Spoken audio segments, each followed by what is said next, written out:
चलिए, तो हम लोग बात करते हैं अनुपात का। ठीक है। पहले हम लोग जानते हैं कि अनुपात होता क्या है। अनुपात होता क्या है? रेशियो। अनुपात होता है दो सजातीय राशियों के बीच का जो संबंध होता है उसी को हम अनुपात कहते हैं। सजातीय राशि का क्या अर्थ हुआ कि अगर आप मान लीजिए दो व्यक्ति ए और बी, ए का वेतन है मान लीजिए 1,000 और बी का वेतन है 2,000, तो इनका अगर अनुपात निकालिएगा आप, तो ये 0,30, ये 0,30 कट गया, ये क्या बचा? 1:2। ये 3 0 क्यों कटा वो आगे हम डिस्कस करते हैं। ये 1:2 आ गया, तो ये आप अनुपात जो निकाल रहे हैं वो किसका अनुपात आया? वेतन का अनुपात आया। हम ए के भी वेतन की बात कर रहे हैं तो बी के भी वेतन की ही बात की जा रही है।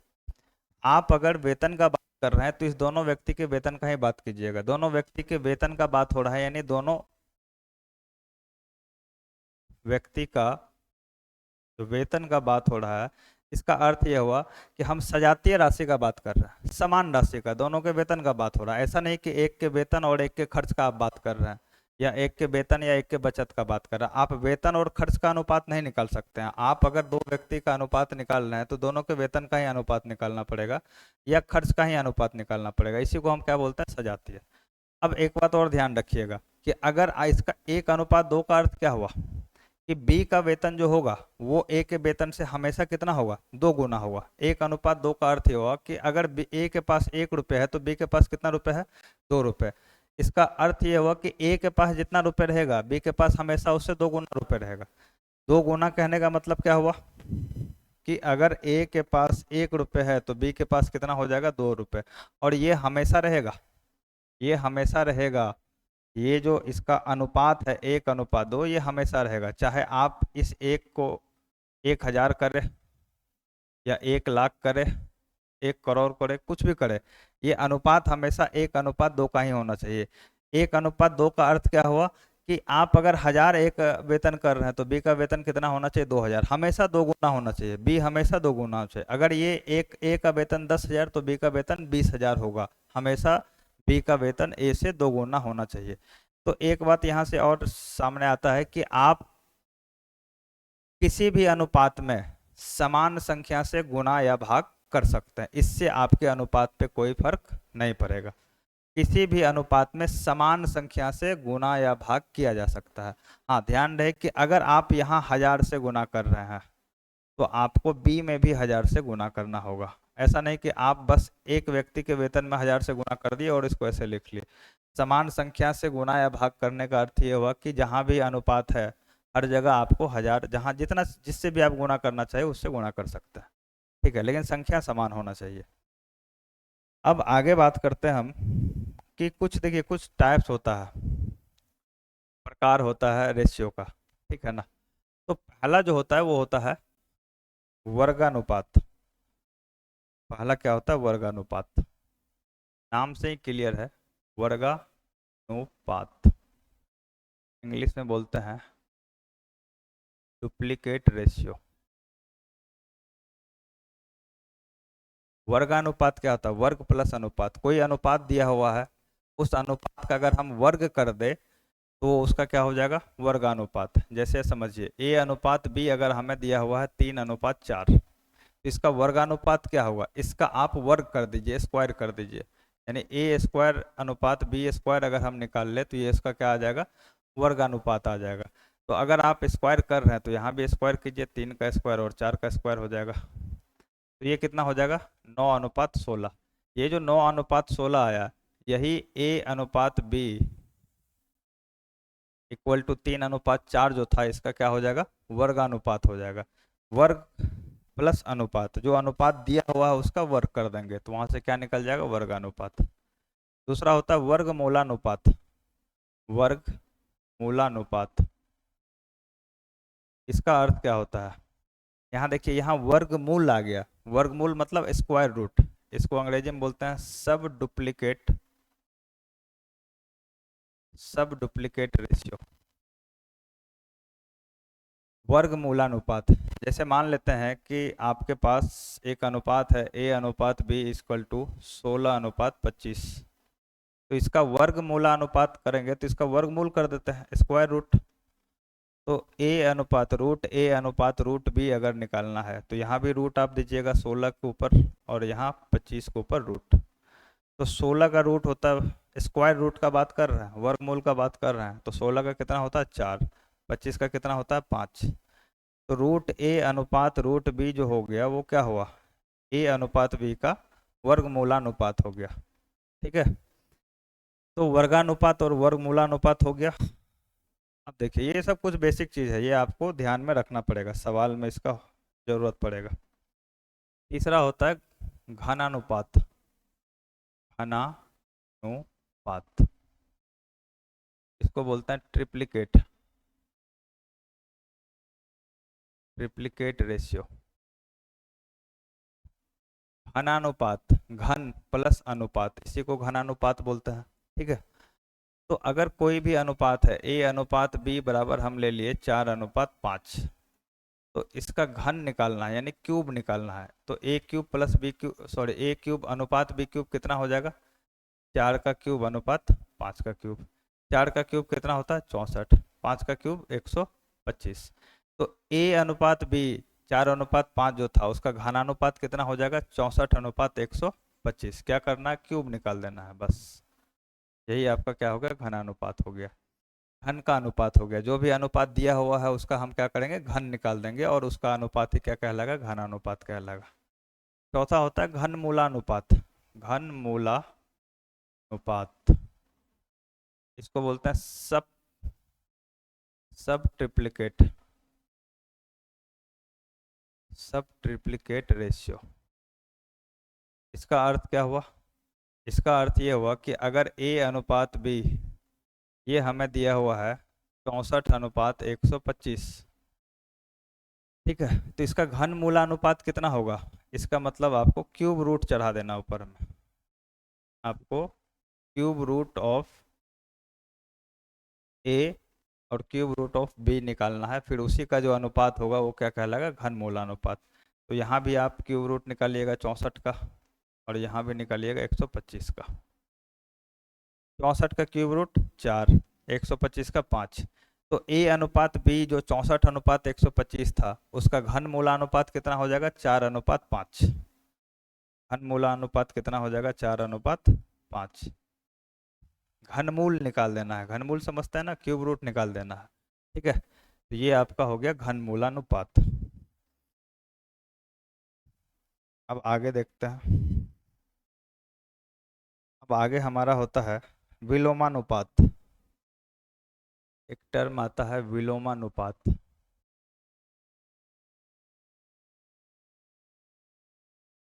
इसको इंग्लिश में बोलते हैं इनवर्स रेशियो।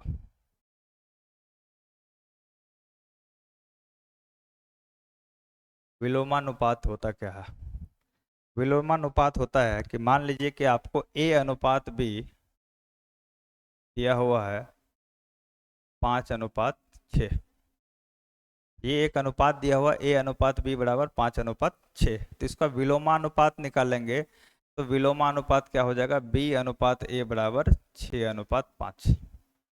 ए अनुपात बी का विलोमानुपात क्या हो जाएगा, 6:5। ए अनुपात बी अगर 5:6 दिया हुआ है तो इसका विलोम, विलोम मतलब क्या करना, उल्टा कर देना, इन्वर्स कर देना है। तो ए के साथ जो है उसको देखिए, इसको बोला जाता है, ये जो आपका पहला दिख रहा है ए और ये जो बी दिख रहा है इसको हम बदल दिए, इसके स्थान को आपस में बदल दिए। ए के जगह पे किसको लेके आ गए, बी को, और बी के जगह पे किसको लेके चले गए, ए। यही जो आपस में स्थान का अदला बदली होता है इसी को बोला जाता है विलोमानुपात, इनवर्स रेशियो। 5:6 है, 5:6 है, तो इसका इनवर्स रेशियो विलोमानुपात क्या हो जाएगा, 6:5 हो जाएगा। कुछ भी आपको दिया हुआ 10:15 है, इसका विलोमानुपात क्या हो जाएगा, 15:10। आपस के स्थान को बदल देना है। ठीक है, ये आपका क्या हो जाएगा, विलोमानुपात हो जाएगा। अब देखिए एक होता है मिश्रित, मिश्रित अनुपात, मिश्रित अनुपात, इंग्लिश में इसको बोलते हैं कंपाउंडेड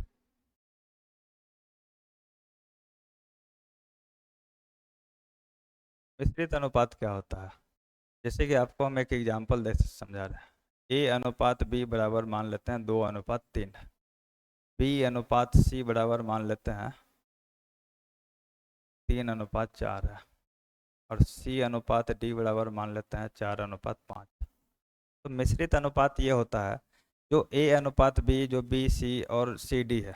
तो ये जो आप ए बी सी देख रहे हैं ना, इसको अग्र भाग बोला जाता है। जैसे ए अनुपात बी है तो ये अग्र अनुपात, और ये पश्च अनुपात, मतलब बाद वाला अनुपात, ये पहले वाला अनुपात। तो जो पहले वाला है, ए बी में पहले वाला कौन है? ए। बी सी में पहले वाला कौन है? बी। सी डी में पहले वाला कौन है? सी। इन तीनों को आप एक साथ गुना करें, ए गुना बी गुना सी, अनुपात जो बाद वाला है उन सबको एक साथ गुना करें, यानी बी गुना सी अनुपात डी लिख लिया। आप इसको थोड़ा यहाँ चेंज कर लीजिए, सी अनुपात डी मत लिखिए, इसको लिखिए डी अनुपात ई, तो ठीक रहेगा। तो ये जो आपका हो जाएगा, यहाँ भी चेंज कर लीजिए, ये आपका मिट जा भाई। हाँ, ए बी डी, तो ये क्या होगा? बी सी ई, बी गुना सी गुना ई। ये जो अनुपात होता है ना, जो अग्र अनुपात, ये जो पहले वाले को और जो बाद वाले को एक साथ गुना करते हैं, इसी को मिश्रित अनुपात बोला जाता है। अगर इसको गुना कीजिएगा तो यहाँ गुना कीजिएगा तो क्या क्या गुना होगा? 2 गुना 3 गुना 4, अनुपात 3 गुना 4 गुना 5। तो 2 तिया 6 चौके 24, और 4 तिया 12 पंचे 60। तो ये जो अनुपात आया 24:60, यही हो जाएगा। इसी को हम बोलेंगे मिश्रित अनुपात। आप इसको आगे और भी सिंप्लीफाई कर सकते हैं, ठीक है, और भी सिंप्लीफाई कर सकते हैं आप।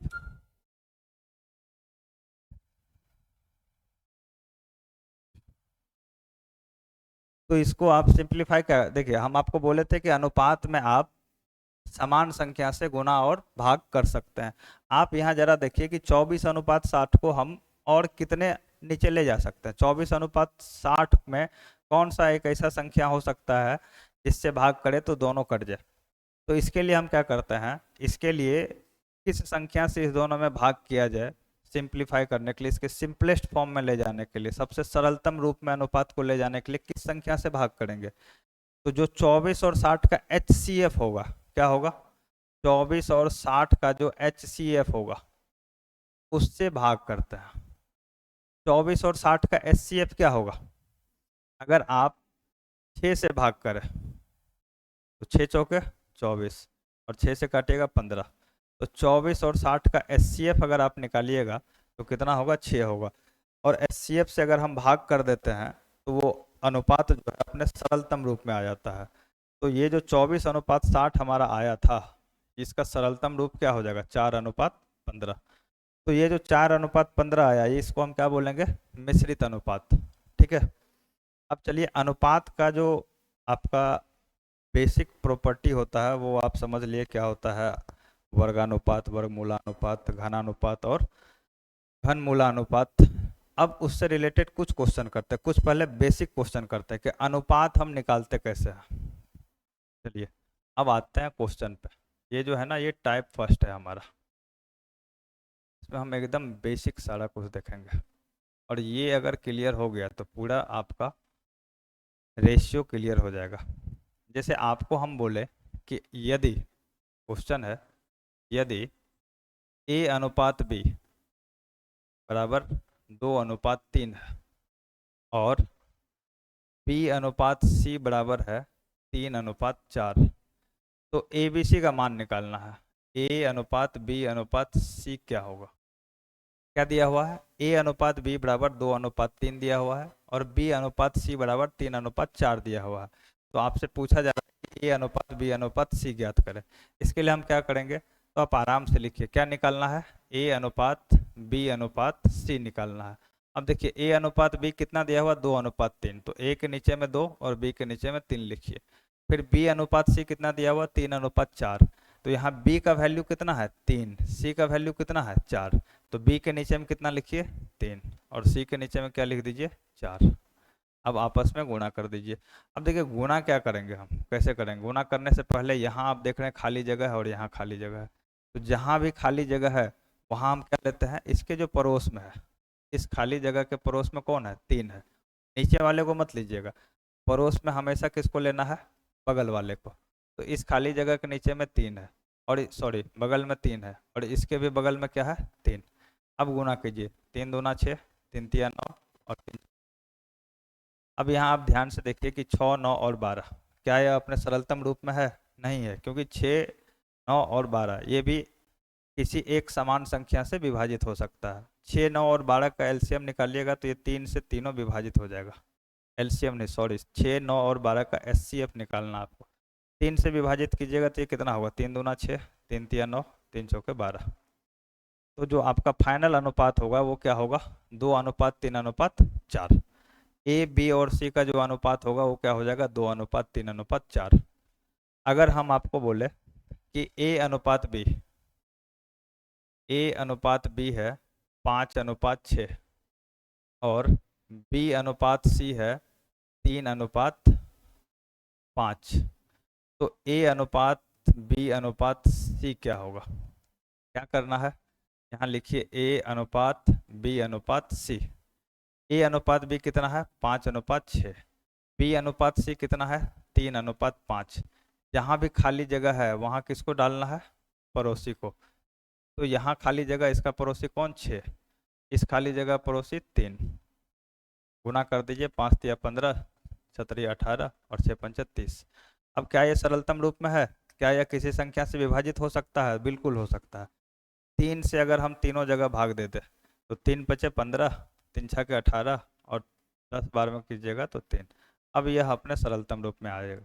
तो यहाँ जरा आप ध्यान दीजिएगा, जो आपका अनुपात निकल कर आएगा क्या वह अपने सरलतम रूप में है, मतलब क्या वह किसी एक संख्या से विभाजित, तीनों में कोई एक संख्या से विभाजन हो सकता है, अगर होगा तो कर दीजिए। और 15 18 30 में हम किस संख्या से विभाजित करेंगे, जो 15 18 और 30 का एचसीएफ होगा, उसके एचसीएफ से हम क्या कर देंगे, तीनों में भाग दे देंगे, तो जो हमारा रेशियो निकल के आएगा वो अपने सबसे सरलतम रूप में होगा। चलिए और एक सवाल लेते हैं कि अगर ए अनुपात बी बराबर है 2:5, और बी अनुपात सी बराबर है 8:15, तो ए अनुपात बी अनुपात सी क्या होगा, क्या कीजिएगा, ए अनुपात बी अनुपात सी निकालना है। ए अनुपात बी है 2:5, और बी अनुपात सी है 8:15।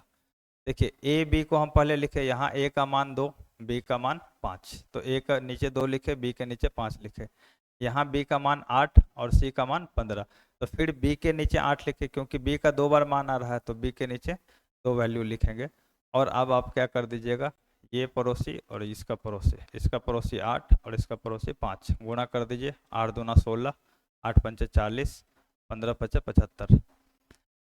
अब क्या ये तीनों संख्या किसी एक संख्या से विभाजित हो सकता है, 16 40 और 75 का एचसीएफ निकालिएगा आप, तो आपको क्या नजर आएगा, आपको आएगा 1। तो ये आपका फाइनल अनुपात यही हो गया, इसमें किसी से आपको भाग देने का जरूरत नहीं है। कोई दिक्कत, आप अगर ऐसा लिखे इसको, एक चीज और ध्यान दीजिए, ए अनुपात बी है आपका, और आपको निकालना है कितना है ये, 2:5।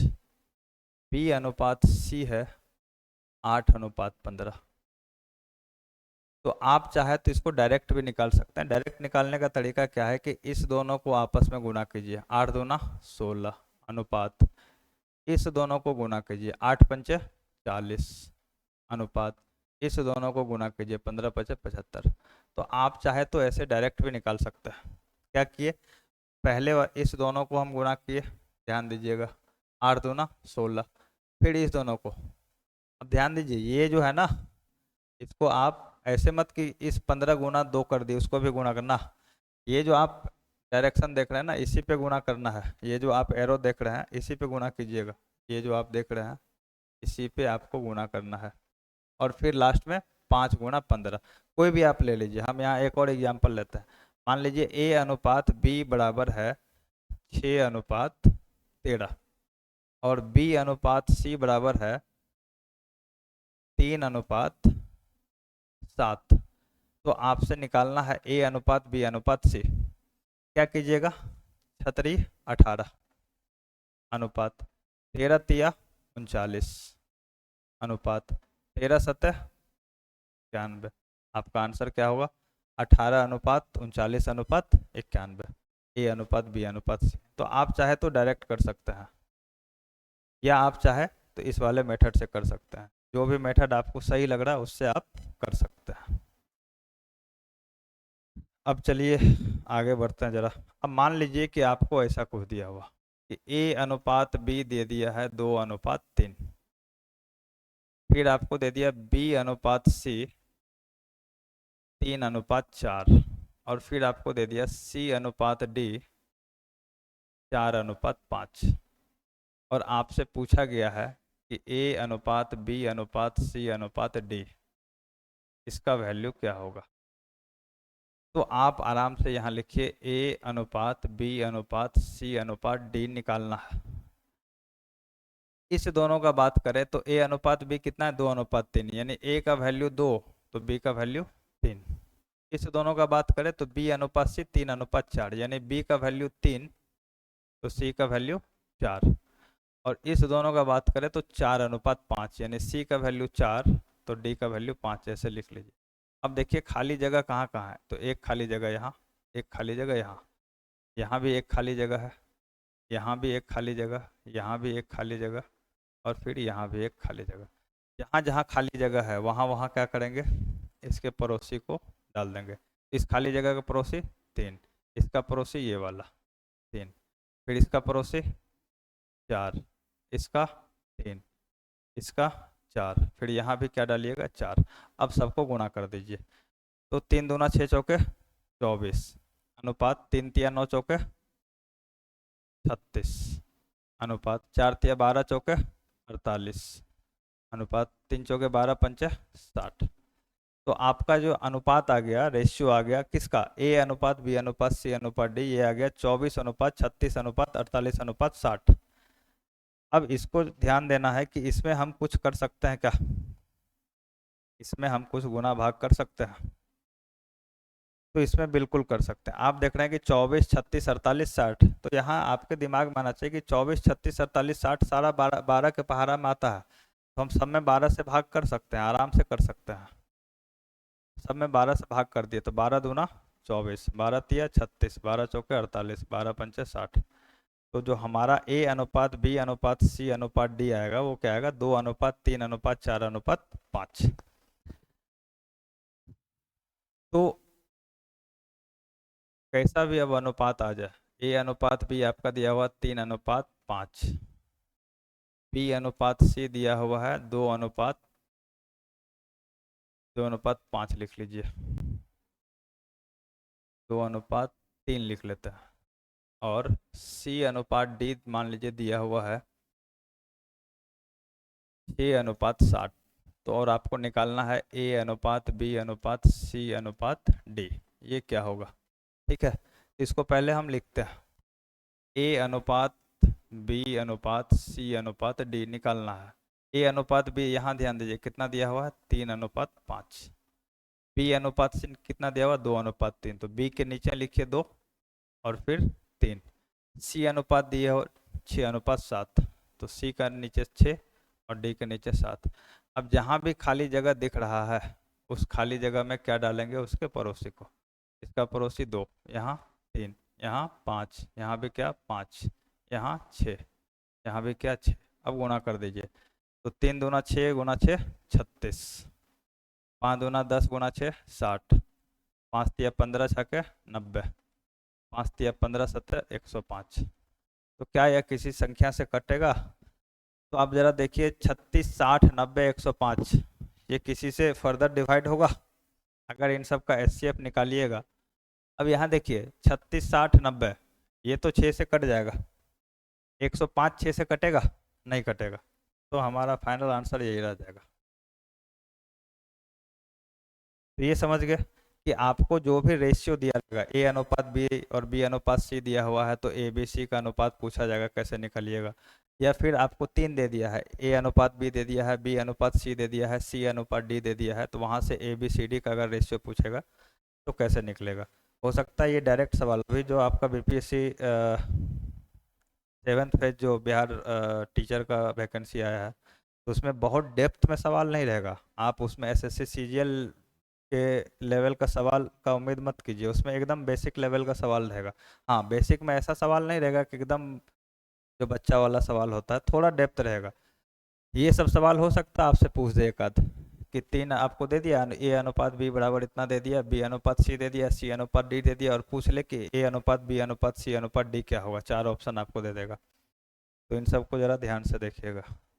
अब देखिए, अब जो अगला टाइप इसी में आता है कि अगर आपका अनुपात कुछ ऐसा रहे कि ए अनुपात बी अनुपात सी, या आपको दे दिया, चलिए ठीक है, ए अनुपात बी अनुपात सी बराबर दे दिया 1/2 अनुपात 1/3 अनुपात 1/4,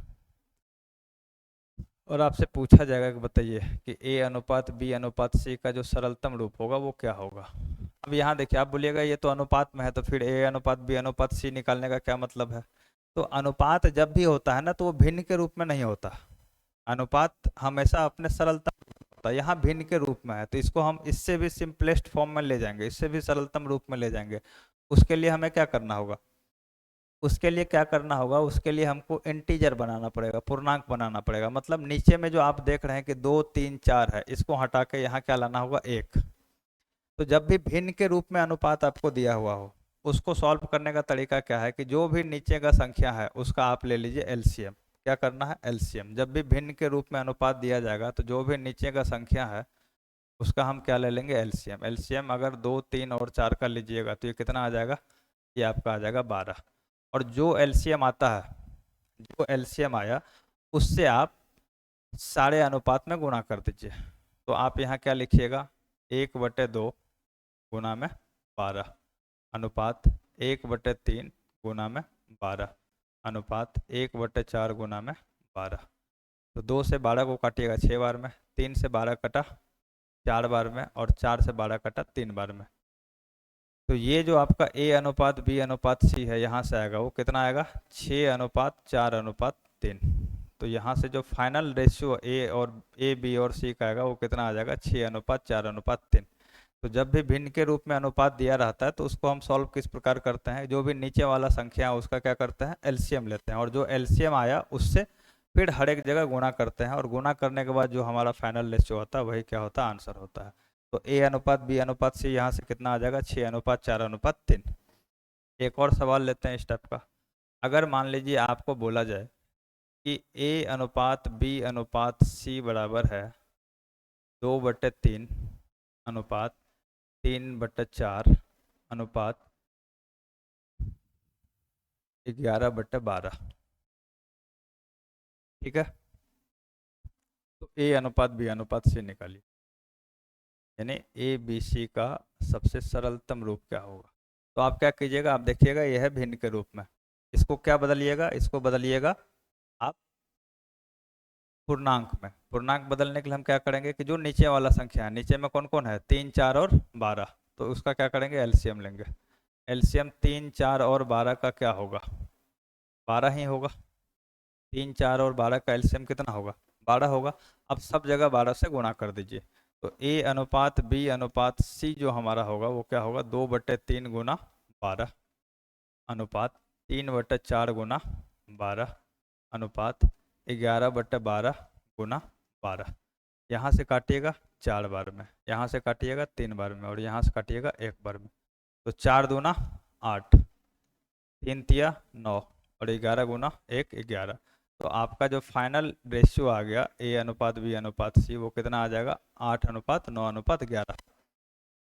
तो जब भी भिन्न के रूप में आपको दिया जाएगा, तो आप क्या कीजिएगा, उसको सरलतम रूप में लाने के लिए नीचे वाले संख्या का एलसीएम लेंगे, और जो एलसीएम आएगा उससे हर जगह गुणा करेंगे, और गुणा करने के बाद जो आएगा वही आपका फाइनल अनुपात होगा। ये बात ठीक क्लियर है। अब आगे चलते हैं। अब आपका मान लीजिए कि इस टाइप का आ गया कुछ, कि आपको दिया हुआ है कि a/3 बराबर b/5 बराबर c/6, यदि a/3 बराबर b/5 बराबर c/6 है, तब a अनुपात b अनुपात c ज्ञात करें। तब ए अनुपात बी अनुपात सी ज्ञात करें। A/3 बराबर B/5 बराबर C/6 है, तब A अनुपात B अनुपात C ज्ञात करें। अब यहाँ क्या कीजिएगा, तो यहाँ आप एकदम ध्यान रखिएगा कि अगर बीच में बराबर हो, क्या हो, बीच में बराबर हो, बीच में आप यहाँ देख रहे हैं क्या है, बराबर है, और ऊपर में गुना 1 से हो, ऊपर में जो आपको ABC लिखा रहे, XYZ रखे, कुछ भी लिखा रहे, गुना में क्या हो, 1 हो। अब यहाँ जरा ध्यान दीजिए, ये जो A लिखा हुआ है, जैसे आप A/3 लिखे हैं, इसका मतलब क्या है, ये आप 1 गुना A/3 लिख सकते हैं ना, बिल्कुल लिख सकते हैं, लेकिन हम लिखते नहीं है क्योंकि 1 से गुना करके कोई फर्क नहीं पड़ता है। तो ऊपर में यहाँ भी गुना 1 से है, यहाँ भी गुना 1 से, और यहाँ भी गुना 1 से। अगर बीच में बराबर का चिन्ह हो और ऊपर में गुना 1 से हो, तो जो A अनुपात B अनुपात C हमारा होगा वो वही होगा जो नीचे वाला संख्या है, वो डायरेक्ट लिख देंगे 3:5:6। यही हमारा A अनुपात B अनुपात C आ जाएगा, यही हमारा क्या है, आंसर है। लेकिन ध्यान रखिएगा, बीच में क्या होना चाहिए, बराबर होना चाहिए, और ऊपर में किससे गुना होना चाहिए, ऊपर में गुना होना चाहिए 1 से। अब कुछ भी दे दे, आपको बोल दे कि यदि A/10 बराबर B/13 बराबर C/19 है, तब A अनुपात B अनुपात C ज्ञात करें। A अनुपात B अनुपात C क्या होगा, तो डायरेक्ट आप देखिएगा कि बीच में बराबर का साइन, ऊपर में 1 से गुना, तो A अनुपात B अनुपात C क्या हो जाएगा, जो नीचे वाला संख्या है, यानी 10:13:19। यही हमारा डायरेक्ट क्या हो जाएगा, आंसर हो जाएगा। तो ध्यान क्या देना, बीच में बराबर होना चाहिए और ऊपर में किससे गुना होना चाहिए, 1 से गुना होना चाहिए, तो जो अनुपात होगा वो डायरेक्ट क्या हो जाएगा, नीचे वाला संख्या होगा। अब आपको अगर ऐसा दे दे कि 2A/6 बराबर 3A/5 बराबर 4A, सॉरी A लिख दिए हैं, यहाँ B होना चाहिए,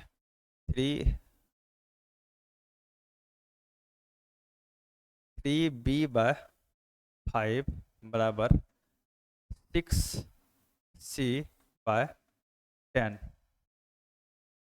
6C/10 नहीं लिखते हैं, नहीं तो फिर वो कट ही जाएगा। 6C/ क्या लिखते हैं, 9 लिखते हैं, 6C/9, 9 भी कीजिए, 7 लिख देता है। तब A अनुपात B अनुपात C ज्ञात करें, क्या होगा। तो अभी आपको बताए कि अगर ऊपर में 1 से गुना हो और नीचे में क्या हो, बीच में क्या हो, बराबर हो, तो डायरेक्ट जो नीचे वाला संख्या होता है वही हमारा अनुपात हो जाता है। लेकिन यहाँ ऊपर में 1 से तो गुना है नहीं, तो ऊपर में अगर 1 से गुना नहीं, ऊपर में क्या क्या है, 2 है, 3 है, 6 है। अब इस 2, 3 और 6 को अगर हमको हटाना है ऊपर से, तो क्या कीजिएगा, अगर 2, 3 और 6 है वहां से आपको हटाना है, तो यहाँ क्या कीजिएगा, तो ऊपर का अगर 2, 3 और 6 से हटाना है, तो नीचे में हम कोई एक ऐसे संख्या से गुना करें जो 2 से भी विभाजित हो जाए, 3 से भी, जिसको 2 भी काट दे, 3 भी काट दे और 6 भी काट दे। तो ऐसा संख्या क्या आएगा, ऐसा संख्या लाने के लिए आप 2, 3 और 6 का एलसीएम ले लीजिए। क्या ले लीजिए, एलसीएम किसका किसका, ऊपर वाले संख्या का। ऊपर में क्या क्या है, 2, 3 और 6, 2, 3 और 6 का एलसीएम क्या होगा, 6 ही होगा। आप 6 से हर जगह नीचे में गुना कर दीजिए, तो क्या हो जाएगा, 2A/6, ये तो पहले से है, और गुना किससे कीजिएगा, 6 से, कहाँ, नीचे में। 3B/5 ये पहले से है, नीचे में किससे गुना कीजिएगा, 6 से। और 6C/7 पहले से है, गुना किससे कीजिएगा, 6 से। देखिए 2 से 6 गया 3 बार में, 3 से 6 गया 2 बार में, और 6 से 6 चला गया। तो यहाँ ऊपर में क्या बचा, A, नीचे में क्या बचा, 18, ऊपर में क्या बचा, B, नीचे में क्या आया, 10, ऊपर में C और नीचे में 7। तो अब जरा यहाँ आप ध्यान दीजिए कि ऊपर में, अब देखिए ऊपर में ABC बस बचा, मतलब ऊपर में हमारा जो 2 था, 3 था, 6 था, इसको हम हटा दिए। यहाँ ऊपर में अब किससे गुना रह गया, ऊपर में 1 से गुना रह गया, और बीच में बराबर है, तो यहाँ से हमारा डायरेक्ट A अनुपात B अनुपात C क्या हो जाएगा, 18:10:7। यहाँ से डायरेक्ट A, B और C का जो अनुपात है वो क्या हो जाएगा, 18:10:7। समझे बात। तो ध्यान कहाँ देना है, ध्यान देना है कि ऊपर में अगर कोई संख्या आ गया, अगर बीच में बराबर है, तो ऊपर में कोई भी संख्या आ गया तो उसको हटाना है। उसको हटाने के लिए हम क्या करेंगे कि जो भी संख्या है उसका एलसीएम ले लेंगे और जो भी एलसीएम आएगा उसको नीचे में गुणा करेंगे, क्योंकि ऊपर वाले संख्या को हटाना है इसीलिए नीचे में गुणा करेंगे और वहां से हम क्या करेंगे, आंसर लाएंगे। चलिए एक और एग्जाम्पल स्टेप कर लेते हैं कि मान लीजिए ऐसा रहे आपका कि 3a/13 equal to 9b/7 equal to कितना कर दे, 6c/7 ही रहने दीजिए। तो आपसे पूछा जाएगा, इतना है तो आपसे पूछा जाएगा कि बताइए a अनुपात b अनुपात c क्या होगा। तो आप देख रहे हैं कि बीच में क्या है, बराबर है, बीच में अनुपात का साइन नहीं है, यहाँ क्या है, बराबर है। बराबर है तो ऊपर में अगर हम 3, 9 और 6 को हटा दे तो जो नीचे वाला संख्या होगा वही अनुपात होगा। और 3, 9 और 6 को हटाने के लिए हम किसका किसका एलसीएम लेंगे, ऊपर वाले संख्या का। ऊपर में क्या क्या है, 3, 9 और 6। 3, 9 और 6 का एलसीएम अगर लीजिएगा तो क्या आपका आ जाएगा, 18। 3, 9 और 6 का एलसीएम लीजिएगा 18। अब 18 से कहाँ गुणा करना है, 18 से नीचे में गुणा करना है। तो यहाँ हम लिखेंगे 3a/13 और गुना क्या कर देंगे 18 से, बराबर 9b/7 और गुना किससे करेंगे, 18 से।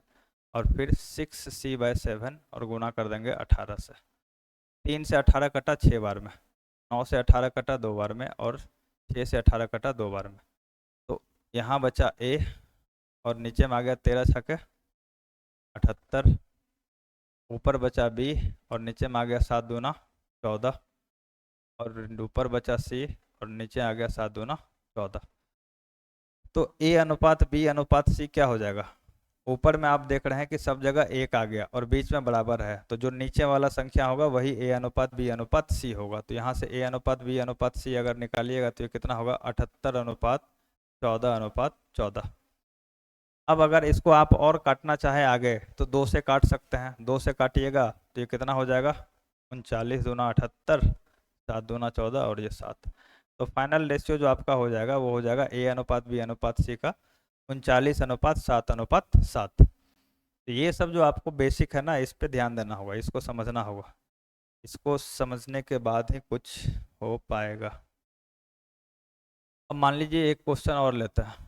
ऐसा आपका लिखा है कि 2a बराबर 3b बराबर 4c है, तो बताइए a अनुपात b अनुपात c कितना होगा। यदि 2a बराबर 3b बराबर 4c है तो a अनुपात b अनुपात c कितना होगा।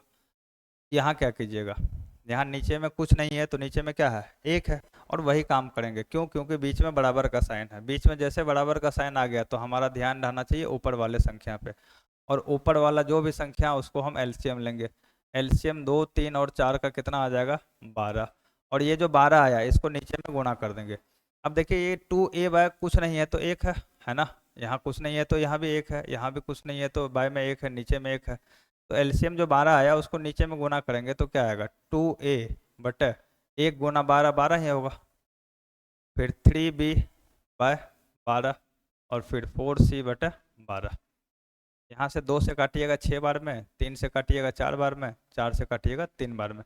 ऊपर में क्या बचा, a, नीचे में क्या आया 6, यहाँ b नीचे में 4 और यहाँ c नीचे में 3। तो डायरेक्ट हमारा a अनुपात b अनुपात c क्या हो जाएगा, 6 अनुपात 4 अनुपात 3। यही हमारा क्या होगा, आंसर होगा। क्लियर है इतना। तो ये हमारा बेसिक है, इसको आपको ध्यान से देखना पड़ेगा, ध्यान रखना पड़ेगा, ठीक है। अगर आप इतना समझ गए हैं तो आगे हम अगला सवाल पे आते हैं। अब आपको मान लीजिए कि कुछ ऐसा सवाल दिया जाएगा कि आपको दे दे कि यदि a अनुपात b कितना है, a अनुपात b बराबर दे दिया 5:3 और b अनुपात c बराबर है 2:1। तो आपसे पूछा गया बताइए 5a, बताइए 5a,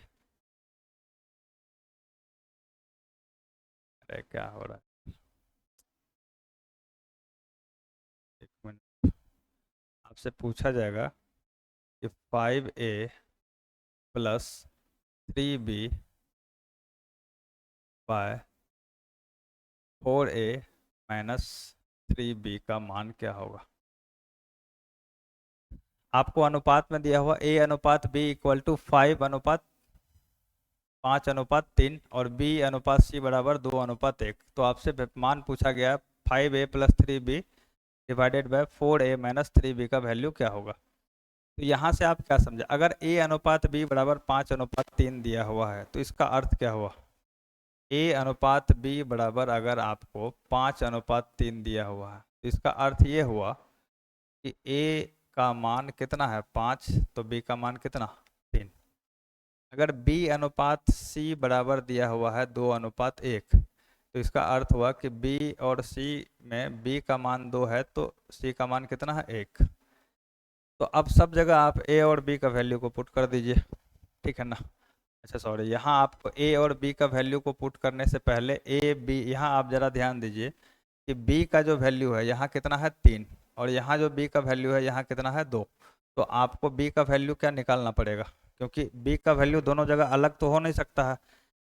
b यहाँ भी b ही है और यहाँ भी b ही है, तो ये दोनों जब समान राशि है तो वैल्यू दोनों का अलग अलग थोड़ी ना हो सकता, वैल्यू क्या होना चाहिए सेम होना चाहिए। तो आप यहाँ से पहले a अनुपात b 5 अनुपात 3 दिया हुआ है, b अनुपात c 2 अनुपात 1 दिया हुआ है, तो आपको a अनुपात b अनुपात c निकालना पड़ेगा। तो a अनुपात b अनुपात c निकालने के लिए आप सीख चुके हैं। और यहाँ कितना है 2 अनुपात 1, यहाँ कितना रखिएगा 3 और यहाँ कितना रखिएगा 2, गुना कर दीजिए 10 6 और 3। तो जो a अनुपात b अनुपात c निकल गया वो कितना निकल गया 10 अनुपात 6 अनुपात 3, यानी a का मान कितना 10, b का मान कितना 6, c का मान कितना 3। तो अगर हम यहाँ से इस इक्वेशन में अगर a b और c का वैल्यू पुट कर दे तो वैल्यू निकल जाएगा, पुट कर दीजिए इसमें 5a की जगह, चलिए यहाँ लिखते हैं क्या है 5a, तो 5 गुना कितना हो जाएगा, a का मान कितना है 10 प्लस 3b, b का मान कितना है 6 तो 3 गुना 6 डिवाइडेड बाय 4a, 4 का मान कितना 10 तो 4 गुना 10, a का मान 10 माइनस 3b, b का मान 6 तो 3 गुना 6, ये कितना हो जाएगा 10 गुना 5 50 प्लस 18 बटे 40 माइनस 18। तो 50 प्लस 18 कितना हो जाएगा 68, और 40 में से अगर 18 को घटा दे तो ये कितना हो जाएगा 22। तो ये कितना हो जाएगा 68/22। आप इसको और काट सकते हैं, अगर 2 से काट देते हैं तो ये हो जाएगा 34, नीचे में 11। तो आपका फाइनल आंसर कितना हो जाएगा 34/11। यहाँ ध्यान रखिएगा कि अगर आपको a अनुपात b और b अनुपात c दिया हुआ और b का मान दोनों जगह अलग है तो पहले आपको यहाँ से b का मान निकालना पड़ेगा। उसके लिए आप क्या कीजिएगा, आपको वीडियो के स्टार्टिंग में हम बता चुके हैं जब कुछ ऐसा दिया हुआ रहता है तो a अनुपात b अनुपात c का मान कैसे निकालते हैं, ठीक है। चलिए अब अगला सवाल देखते हैं। अगला सवाल मान लीजिए आपको कुछ ऐसा दिया हुआ कि अगर a अनुपात b दिया हुआ है 5 अनुपात 7 और c अनुपात d दिया हुआ है 9 अनुपात 2, तब आपको बोला गया है कि 5a plus 3c bye 2b plus 9d का वैल्यू ज्ञात करें। तो आप क्या करेंगे, आपको यहाँ दिख रहा है कि a अनुपात b 5 अनुपात 7, यानी a का वैल्यू कितना 5 तो b का वैल्यू 7, c अनुपात d 9 यानी c का वैल्यू 9 तो d का वैल्यू 2। बस वैल्यू पुट कर देना है। 5 a का वैल्यू कितना 5 प्लस 3c, c का वैल्यू कितना है 9 तो 3 गुना 9 बटे 2b, b का वैल्यू कितना है 7 तो 2 गुना 7 प्लस d, d का वैल्यू कितना 2 9d 9 गुना 2। तो यहाँ से आप कीजिएगा तो 25 25 प्लस 9 तिया 27, यहाँ 7 दूना 14 प्लस 9 दूना 18, यहाँ से कीजिएगा तो ये 12 2 2 4 1 5 52 बटे 32, 52 बटे 32 आ गया। आप इसको चाहे तो 4 से काट सकते हैं, 4 से काटिएगा तो 13 चौके 52, 4 से काटिएगा 4 8 32। तो फाइनल आंसर आपका क्या हो जाएगा? 13/8। 13 बटे क्या हो जाएगा? 8। तो ये बहुत आसान सवाल होता है, इसमें आपको बस ए बी सी जो भी रेशियो में दिया हुआ उसका वैल्यू यहाँ पुट कर देना होता है। अब ध्यान बस दीजिएगा कि जो पिछला वाला सवाल किए थे इसमें देखिए सारा वैल्यू अलग अलग दे दिया है। ए का अलग वैल्यू है, बी का अलग है, सी का अलग है, डी का अलग है। कभी कभी आपको ए अनुपात बी और बी अनुपात सी दे देता है, वहां से आपको बी का वैल्यू जो कॉमन है, ए अनुपात बी और बी अनुपात सी दे दिया, तो इसमें कॉमन क्या है? बी। तो बी का वैल्यू आपको देखना होता है कि दोनों जगह सेम है या नहीं। अगर दोनों जगह सेम नहीं है तो क्या करेंगे? हम पहले बी के वैल्यू को सेम करेंगे। उसके लिए क्या प्रोसेस होता है वो बता दिए हम।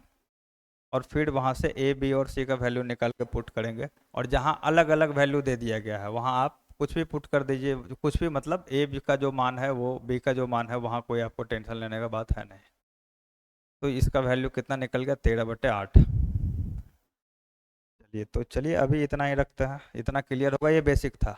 ये टाइप फर्स्ट का जो भी आप स्टार्टिंग में लिखे थे टाइप फर्स्ट, ये टाइप फर्स्ट का सवाल था।